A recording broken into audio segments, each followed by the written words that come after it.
Hello students, welcome back. अब हम लोग आज बात करेंगे types of FDI, foreign direct investment, कैसे कौन कौन से टाइप्स के होते हैं, और साथ ही साथ उनके कॉस्ट और बेनिफिट के बारे में बात करेंगे कि हमारे कंपनी को क्या वो नुकसान क्या फ़ायदा कराते हैं, और हमारे होम एंड होस्ट कंट्रीज़ के बिहाफ पे भी हम लोग देखेंगे। ठीक है, ये जो टॉपिक है ये आपका नेट का कॉमर्स का यूनिट 1 का टॉपिक है। ठीक है, स्टार्ट करते हैं। Foreign direct investment (FDI) is an investment from a party in one country into a business or corporation in other countries, which with the intention of establishing a lasting interest uh, differentiates FDI from FPI, foreign portfolio investment, where investor passively holds securities from a foreign country. A foreign direct investment can be made by obtaining a lasting interest or expanding one's business in a foreign country. तो concept क्या है कि FDI जो होता है ये हमारी country में जब भी आता है तो एक लॉन्ग टर्म इन्वेस्टमेंट की तरह आता है। ठीक है, तो एफडीआई अगर आ रहा है तो मतलब वो हमारे यहाँ एक बिज़नेस स्टेब्लिश करने आ रहा है। तो एफडीआई को हर एक कंट्री अच्छा मानती है in compare of FPI. FPI क्या होते हैं? ये केवल हमारे यहाँ आते हैं, हमारे कंपनीज के शेयर खरीदते हैं, और अगर शेयर का दाम अच्छा चला तो ठीक है, नहीं तो बेच के निकल जाते हैं और प्रॉफिट कमा के चले जाते हैं।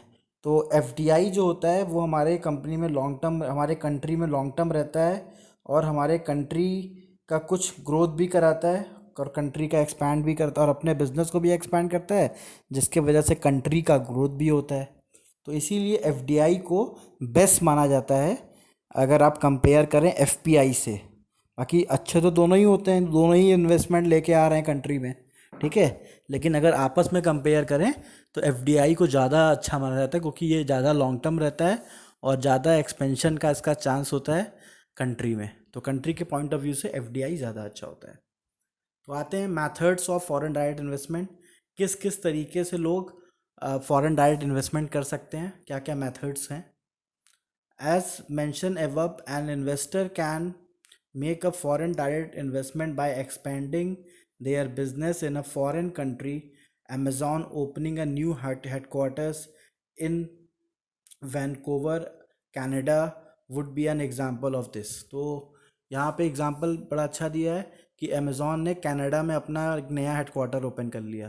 तो ये एग्जांपल हो गया आपका फॉरेन डायरेक्ट इन्वेस्टमेंट का। तो यहाँ पे अब जब हेडक्वार्टर ओपन कर लिया तो मतलब अब ये लॉन्ग टर्म कनाडा में रहने वाला है। क्लियर है? Reinvesting profit from overseas operation as well as to inter state loan to overseas subsidiaries are also considered as a foreign direct investment.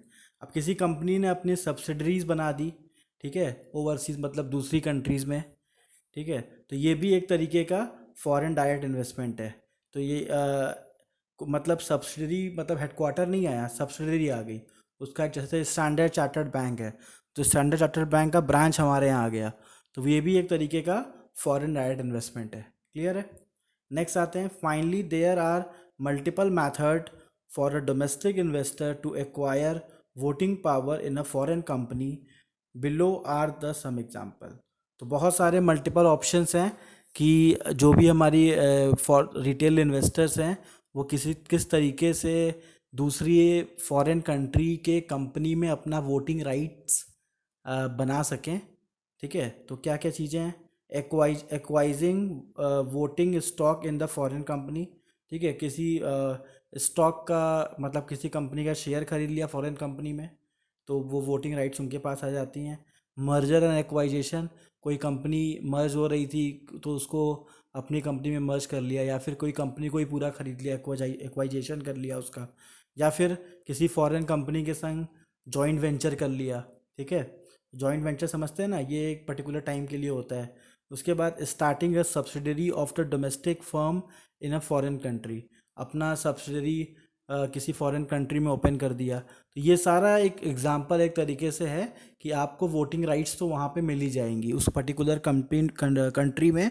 आप वहाँ पे जो भी कंपनी आप अपना ओपन कर रहे हो वहाँ पे आप management as a management work करोगे, मतलब आप मैनेजमेंट के डिसीजन तो ले ही सकते हो। तो ये भी एक तरीका एफडीआई ही है। एफडीआई में डिफरेंस और एफपीआई में डिफरेंस क्या है? जो एफडीआई है वो मैनेजमेंट के डिसीजंस लेता है, वो डे टू डे एक्टिविटीज़ में ध्यान देता है, किस तरीके से काम होना है, प्लानिंग करता है, रूल्स रेगुलेशन सारा कुछ वो डिज़ाइन करता है, जो हमारा एफडीआई होता है। ठीक है, एफपीआई खाली इन्वेस्टमेंट करता है बस। नेक्स्ट आते हैं benefits of foreign direct investment. क्या बेनिफिट्स हैं?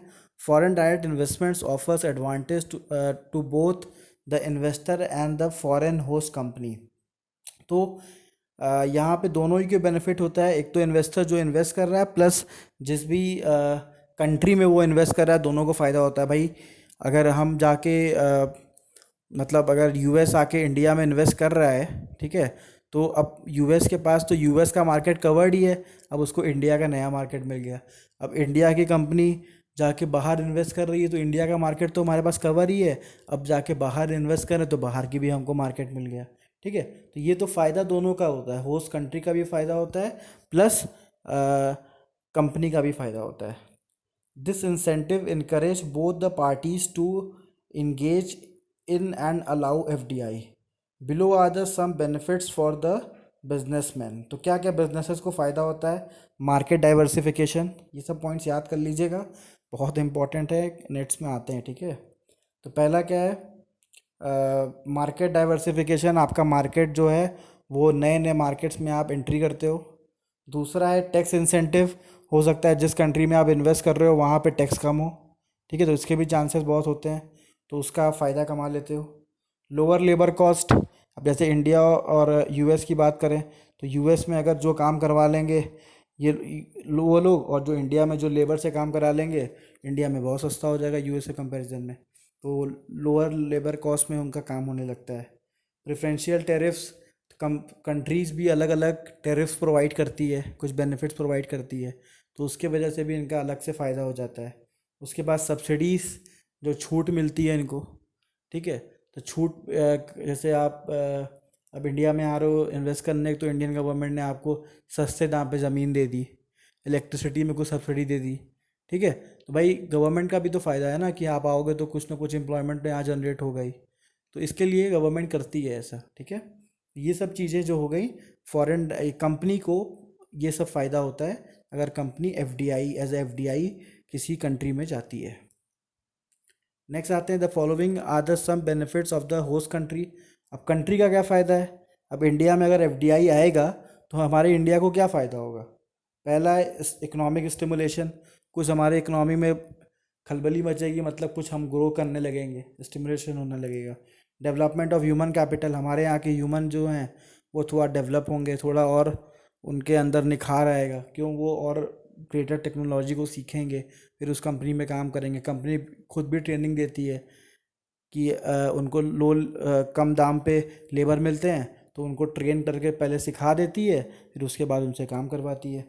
तो हमारे लोगों का फ़ायदा क्या होता है कि उनका थोड़ा सा डेवलपमेंट हो जाता है। नेक्स्ट है इंक्रीज़ इन एम्प्लॉयमेंट। भाई सिंपल सी बात है, अगर कोई भी कंपनी आ रही है अकेले तो काम करेगी नहीं, यहीं के लोग को एम्प्लॉयमेंट देगी, तो एक फ़ायदा होता है कंट्री का कि एम्प्लॉयमेंट मिल जाता है। Access to management expertise skills and technology.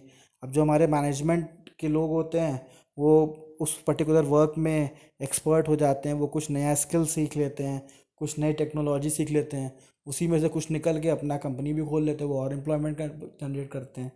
ठीक है, जैसे फ्लिपकार्ट का ही देख लो आप, अमेज़ॉन से सीखा और फ्लिपकार्ट ओपन कर दिया। अगर वो केवल अमेज़ॉन में ही काम करते थे तो खाली दो ही लोग को नौकरी मिलता, सचिन बंसल और बिन्नी बंसल को। लेकिन उन्होंने क्या किया, उन्होंने एक फ्लिपकार्ट बना दिया, फ्लिपकार्ट ने कम से कम हज़ारों लोग को नौकरी दे दी। तो ये सब चीज़ें होती हैं कि हमारे लोग एक्सपर्ट होते हैं तो वो और कुछ अच्छा सोचते हैं। For business, most of these benefits are based on cost cutting and lowering the risks. For the host countries, the benefits are mainly economic. तो यहाँ पे बिजनेस के लिए जो होता है, बेसिकली जो उनका मेन मोटिव यही होता है कि इकोनॉमिक रीज़न के लिए वो आते हैं, भाई पैसे कमाने के लिए आते हैं, कॉस्ट कट करते हैं और यहाँ ज़्यादा प्रॉफिट कमाते हैं। तो वो भी कोई यहाँ पे एहसान करने नहीं आते, वो भी पैसा ही कमाने आते हैं, तो इकोनॉमिक रीज़न से ही वो यहाँ पे आते हैं। नेक्स्ट आते हैं disadvantage of foreign direct investment, यही है कॉस्ट, कि हमारी कंपनी को क्या कॉस्ट भरना पड़ता है, ठीक है, फॉरेन डायरेक्ट इन्वेस्टमेंट का। तो अब देखते हैं क्या नुकसान होता है एफडीआई से। Despite many benefits that are still two main disadvantage of FDI such as displacement of local business एकदम ठप पड़ जाता है। क्यों भाई, अच्छी क्वालिटी का सामान मिल रहा है तो लोकल सामान क्यों लेंगे। जब तक एलजी इंडिया में नहीं आया था तो लोग वीडियो कौन से काम चला रहे थे ना, लेकिन जैसे ही एलजी आया, फॉरेन डायरेक्ट इन्वेस्टमेंट हुआ, सब लोग एलजी यूज़ करने लगे।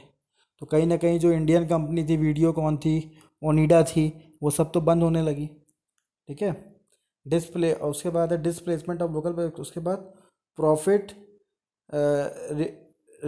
रिपेट्रिएशन। प्रॉफिट रिपेट्रिएशन का मतलब क्या होता है, प्रॉफिट बढ़ जाता है, मतलब जो प्रॉफिट होने वाला होता है वो अब इन कंपनियों का होने लगता है, हमारा प्रॉफिट कम हो जाता है, मतलब जो लोकल फर्म्स होती हैं। The entry of the large firm such as Walmarts may displace the local business. Walmart is often criticized for driving out the local business that can compete with its lower price। अब Walmart अगर आ गया तो Walmart के आने की वजह से भी उसका इतना कम प्राइस पे वो सामान बेचता है कि लोग उसी से ख़रीदने लगते हैं। तो जो हमारे लोकल बिजनेस है उनका प्रॉफिट ख़त्म हो जाता है, जो हमारे होलसेलर हैं उनका पूरा मार्जिन ख़त्म हो जाता है। तो ये सब नुकसान होता है हमारी कंट्री को।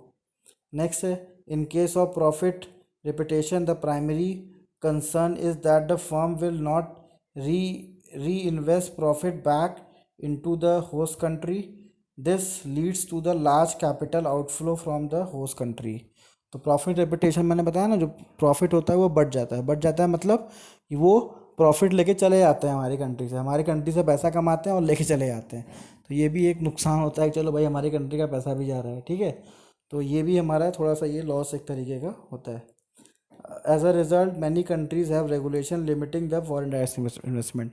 तो बहुत सारी कंट्रीज़ ने रूल्स रेगुलेशन बना के रखे हैं फॉरेन डायरेक्ट इन्वेस्टमेंट को लेके, कि अगर आप इतना पैसा कमा के जा रहे हो तो आप इतना पैसा लेके नहीं आ सकते इंडिया से, आपको इतना पैसा और इन्वेस्ट करना पड़ेगा यहाँ पे जो आपका प्रॉफिट होगा। तो ऐसे हर एक कंट्रीज़ का अपना रूल रेगुलेशन होता है, वो जो भी एफडीआई आती है वो उसको फॉलो करती है।